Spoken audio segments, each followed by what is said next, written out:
Hello students, through this video now I am going to discuss about some MCQ questions based on data structure. So without wasting time हम एक एक करके कुछ important MCQ question discuss करते हैं और उनके answers भी यहाँ आपके सामने मैं display कर रही हूँ. So the first question is how can we describe an array in the best possible way? तो हमें पता है कि एरे को अगर हमें डिफाइन करना हो so the best answer is it is a homogeneous data structure which can store the elements of the same type. Okay, तो अब अगर हम यहाँ पे इसके ऑप्शंस देखें, the array shows a hierarchical structure. The second option is arrays are immutable. The third is container that store the elements of similar type. And the fourth one is the array is not a data structure.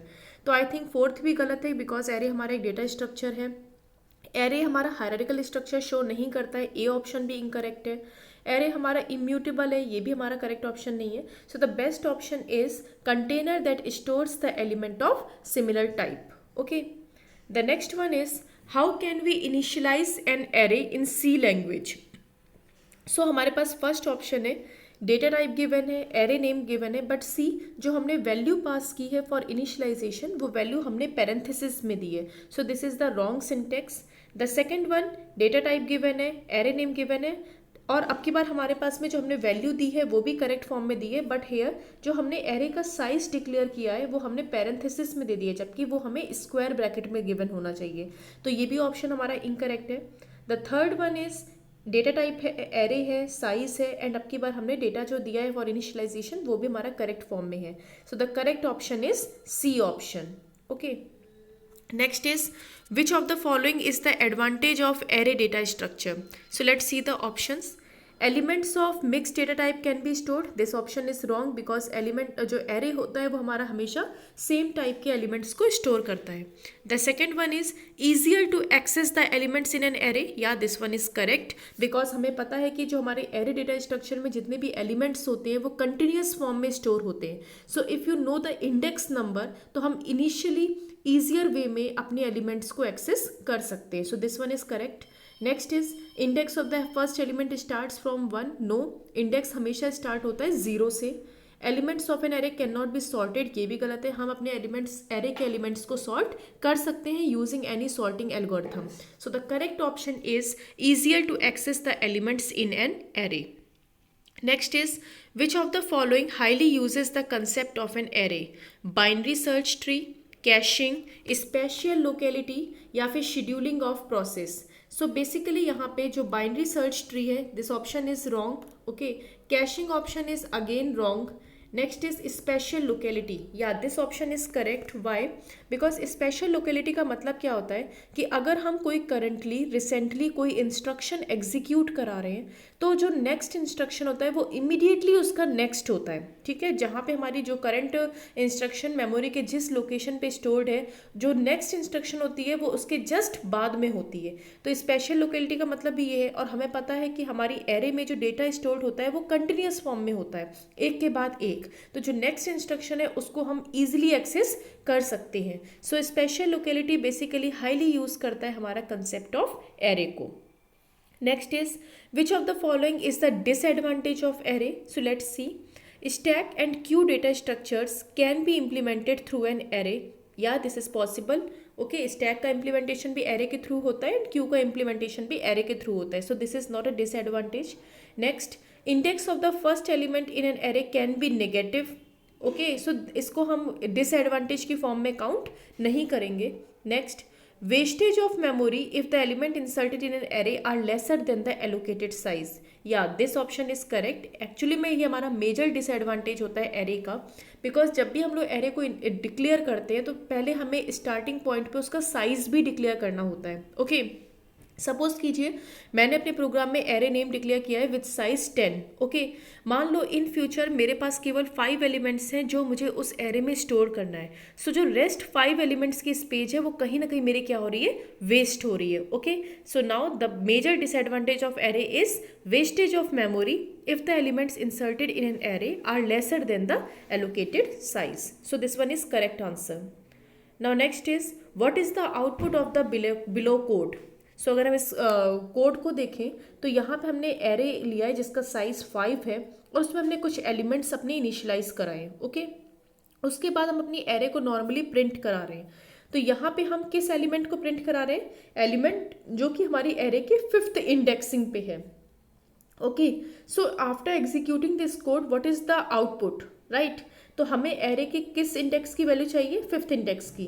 अगर हम check करें अपने size में, सो 10 हमारे stored है 0 index पे, 20 stored है 1 index पे, 30 स्टोर्ड है 2 इंडेक्स पे, 40 स्टोर्ड है 3 इंडेक्स पे एंड 50 स्टोर्ड है 4 इंडेक्स पे। इट मीन्स 5 इंडेक्स पे तो हमारे पास कोई वैल्यू ही नहीं है, बिकॉज एरे की इंडेक्सिंग स्टार्ट होती है 0 से। तो ये गया केवल हमारा 0 to 4। तो जब 5 इंडेक्स पे कोई वैल्यू ही नहीं है, so it will print the garbage value. Okay, next, which one of the following is the size of int array 9 assuming that int is of 4 bytes? Okay, हमने एक एरे डिक्लेयर की है integer type की और उसके अंदर कितने elements हम स्टोर कर सकते हैं? 9। ओके, एंड सारे एलिमेंट्स हमारे इंटीजर टाइप के होंगे एंड 1 इंटीजर वैल्यू हमारी कितनी स्टोरेज ले रहा है? 4 बाइट्स। तो बेटा 9 इंटीजर वैल्यू कितनी स्टोरेज लेंगे टोटल? 9 into 4 gives 36। तो यानी कि ये जो हमारी एरे है जिसके अंदर हम 9 एलिमेंट्स स्टोर करा रहे हैं and all are elements of integer type और एक इंटीजर हमारा 4 बाइट्स की स्टोरेज ले रहा है, इट मीन्स टोटल जो एरे साइज होगा वो हमारा होगा 36, 4 into 9। So the correct option is 36। Next, which one of the following is the process of inserting an element into the stack? हमें पता है स्टैक में बेसिकली हमारे जो ऑपरेशंस होते हैं उसमें पुश ऑपरेशन हम लोग यूज़ करते हैं अगर हमें किसी एलिमेंट को इंसर्ट करना है एंड पॉप ऑपरेशन हम लोग यूज़ करते हैं अगर हमें अपने एलिमेंट को स्टैक से डिलीट करना है। तो यहाँ पे हम लोग बात कर रहे हैं एलिमेंट इंसर्शन की। So the correct option is push operation, C. Next, when the user tries to delete the element from the empty stack then the condition is set to be a, so अगर हम stack again data structure की बात करें, अगर initially हमारा stack पूरा empty है और अगर हम उस एम्प्टी स्टैक से कोई भी वैल्यू डिलीट करते हैं तो उस प्रोसेस को हम लोग बोलते हैं, उस ऑपरेशन को बोलते हैं under flow process. Okay, so the correct option is under flow. Next, if the size of stack is 10 and we try to add the 11th element in the stack then the condition is known as, okay, it means कि हमारी stack का total size कितना है? 10, यानी कि 10 elements के बाद stack हमारी पूरी फुल हो चुकी है। अब अगर हम 11th एलिमेंट उस स्टैक में ऐड करते हैं और हमारा साइज केवल 10 तक था, सो this is the overflow condition and the correct option is overflow. Next, which one of the following is not the application of stack data structure? Okay, so the first is string reversal, yeah, this is the application of stack data structure. Second one is recursion basically हमारे stack को ही use करते हैं। Third is back tracking, again हम stack data structure use करते हैं। Fourth is asynchronous data transfer, no this is not the application of stack, actually this is the application of queue. So the correct option is asynchronous data transfer. Next, which data structure is mainly used for implementing the recursive algorithm? तो मैं आपको बता दूं, जब भी हमारी बात recursion की होती है, recursion means the function which calls itself again and again until some termination condition is reached. So for recursive algorithms, for recursive functions हमेशा हम लोग स्टैक डेटा स्ट्रक्चर का यूज करते हैं। So the correct option is stack. Next, which data structure is required to convert the infix to prefix notation? See again, infix to prefix है या infix to postfix है या evaluation of postfix है, इन सारे operations में हम लोग हमेशा स्टैक डेटा स्ट्रक्चर को यूज करते हैं। Next, which of the following is the infix expression? Infix expression वो एक्सप्रेशन होता है जहाँ पे ऑपरेटर हमारा हमेशा ऑपरेंड्स के बीच में लाई करता है। सो अगर हम फर्स्ट ऑप्शन देखें तो प्लस और एस्ट्रिक दोनों ऑपरेटर्स हमारे ऑपरेंड्स के बीच में लाई कर रहे हैं।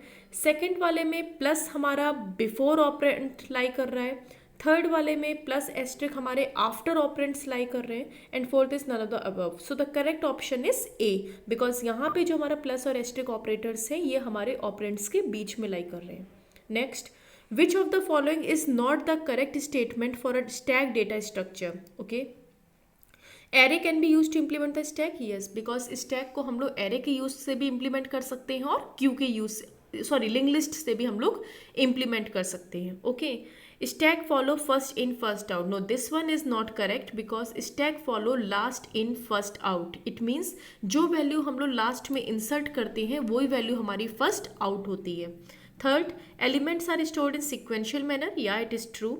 Top of the stack contains the last inserted element. Yeah, this one is also correct. So the correct option for this question is stack follow first in first out, because ये हमारा गलत option है. यहाँ पे हमारा क्या होना चाहिए था, stack follow last in first out.